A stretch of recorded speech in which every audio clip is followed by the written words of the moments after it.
Là, c'est nature et découverte. Et puis je vais dire, il fait pas chaud en plus.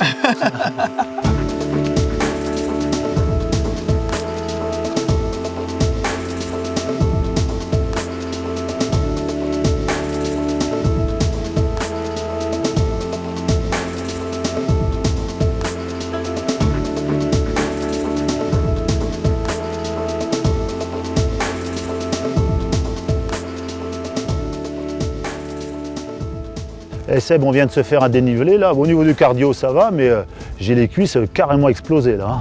Ouais, mais c'est normal, c'est en plus de la préparation, je dirais, physique générale que tu vas avoir sur la route, tu vas vraiment avoir quelque chose d'assez spécifique avec les montées, le travail de montée et de descente, et puis la musculation, hein, vraiment adaptée à ce type de parcours, à ce type de pose de pied qui là est vraiment très technique. Parce que oui, moi j'ai ma séance basique de côte, allez j'ai une côte chez moi, allez en gros 10 fois 45 secondes de côte, je la redescends en trottinant, mais ça n'a rien à voir avec ce qu'on vient de faire. Hein. Ouais, mais c'est là où c'est intéressant, c'est qu'il faut vraiment que tu arrives à bien gérer le fait de gérer ton cardio et puis de monter tranquillement, détendu. Puis c'est vrai que les choses arrivent petit à petit. Ouais, il y a une relation entre le cardio puis ce travail proprioceptif là, d'anticiper, tac, tac, tac, de montrer. Pour le travail très spécifique trail, il va te falloir travailler vraiment en montée et en descente.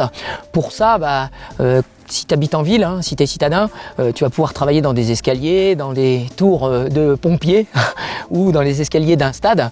Après, quand tu vas habiter dans des milieux plus adaptés à ce type de travail, à ce moment-là, il faut travailler plus sur des plus longues durées. Toi, tu travailles sur des sessions de 45 secondes.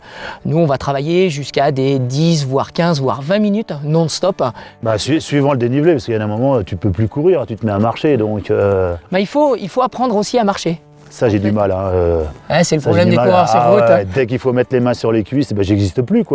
Ça me frustre, je me contrarie et j'y arrive pas. En plus, je suis grand et sec, donc... Mais c'est pour ça que très souvent, moi, je conseille vraiment aux gens de commencer par des parcours en trail. Ceux qui veulent se mettre un petit peu au trail, à faire des parcours très courts, des 15, 20, 25 km maximum. Et c'est vrai que chaque parcours a ses spécificités. Ça peut être très roulant comme très cassant. Ça tombe bien, je me suis inscrit au Cheval de France de trail court. Donc c'est entre 20 et 40 km maximum, donc plutôt du 28-30. Et c'est vrai que c'est dur. Et là, tu compares pas, tu fais pas un 21 km trail en disant, bon, je fais un semi en temps, je rajoute 10 minutes. Et non, ça marche pas comme ça. Non, là, ça marche pas comme ça. Mais c'est intéressant parce que ça t'oblige à développer d'autres groupes musculaires. Et c'est vrai que c'est quand même très intéressant d'un point de vue découverte, parce que moi, je sais que quand je suis rentré dans le milieu du trail, je me suis retrouvé, en venant de la route et de la piste, je me suis retrouvé à découvrir presque une autre activité. Voilà, donc en un mot, c'est bon pour la motivation, ça redonne un coup de boost dans ta carrière, quel que soit ton niveau d'ailleurs. Bien sûr. Ça te rebooste, tu te dis tiens, il y a encore autre chose que je peux faire et où je peux progresser naturellement. Une nouvelle activité. Et avec une marge de progression. Ouais. Bon, on est monté, hein. Maintenant, il va falloir penser à redescendre. Donc, prends le temps de poser les pieds correctement. On a le temps, hein, on n'est pas en course. Et puis là, c'est découverte. Tu vas voir qu'au fur et à mesure, ça va s'adapter tranquillement.